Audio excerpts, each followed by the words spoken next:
டே 32 school mini vlog பார்க்கலாமா? ஆக்சுவலாக பாப்பா வந்து இன்றைக்கி வந்து சிக் லீவு. ஏன்னு நான் சொல்கிறேன். நேற்று நைட் வந்து ஹோம்ஒர்க்லாம் நல்லா தான் பண்ணி முடிச்சதுக்கப்புறமா அம்மா நாக்கு வலிக்குதுன்னு சொன்னான். என்னடி நாக்கு வலிக்குதா? கண்ணம் தானடி வலிக்குது அப்படின்னு சொன்னோன்னு பார்த்தா, நாக்கு ஓகே ஓப்பன் பண்ணி பார்க்கலான்னு சொல்லி பார்த்தா, நாக்கில் பார்த்தா 2 நமக்கு வாய்ப்புண்ணு வரும்லங்க, அந்த மாதிரி இருக்குது. நைட் ஆனோடனே கையும் உள்ள காலும் உள்ள, ஏன்னா எல்லா ஹாஸ்பிட்டலுமே க்ளோஸ் பண்ணியிருப்பாங்க. அன்டைம் ஆகிடுச்சு.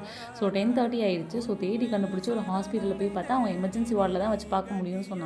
சரி அங்கே போய் பார்த்தப்போ அவங்க என்ன சொன்னாங்கன்னா, அவளுக்கு ஆல்ரெடி உடம்புல அங்கங்கே பொறியாக இருக்குதுன்னு சொன்னோம்ல, அது வந்து என்னென்னா பாக்ஸோட ஸ்டார்டிங் சிம்டம்ஸ் மாதிரி தான் இருக்குது. சிலருக்கு பெயின் இருக்கும், சிலருக்கு பெயின் இருக்காது. பட் பாப்பாவுக்கு வந்து வாயிலேருந்து ஸ்டார்ட் ஆகுது, பெயின் இருக்குதுன்னு சொன்னாங்க. மேபி ரொம்ப வெயில்னால வந்து இந்த மாதிரி ஆச்சான்னு தெரியல. ஆனால் எப்பயுமே உள்ள ஹைட்ரேட்டடாக தான் வச்சுருப்போம்.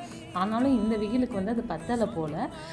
உங்கள் வீட்டில் குழந்தைங்க இருந்தாலும் ரொம்ப சேஃபாக வச்சுக்கோங்க. வெயிலில் அனுப்பாதீங்க. ரொம்ப தண்ணியிலேருந்து இளநீலேருந்து என்னெல்லாம் உங்களால் கொடுக்க முடியுதோ அது எல்லாமே கொடுத்து குழந்தைங்கள வந்து பத்திரமா வச்சுக்கோங்க. மனசே சரியில்லைன்னு சொல்லிட்டு இன்றைக்கி காலையிலே வந்து கோயிலுக்கு போயிட்டு வந்தாச்சு.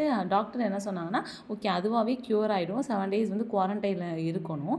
ஆனால் அந்தளவுக்கு பாப்பாவுக்கு வந்து தேவைப்படுமான்னு தெரியல. ஒரு 2 days வந்து வெயிட் பண்ணி அது வேணால் வந்து ஸ்ப்ரெட் ஆகுதான்னு பாருங்கள், இல்லைனா வந்து விட்டுருங்க.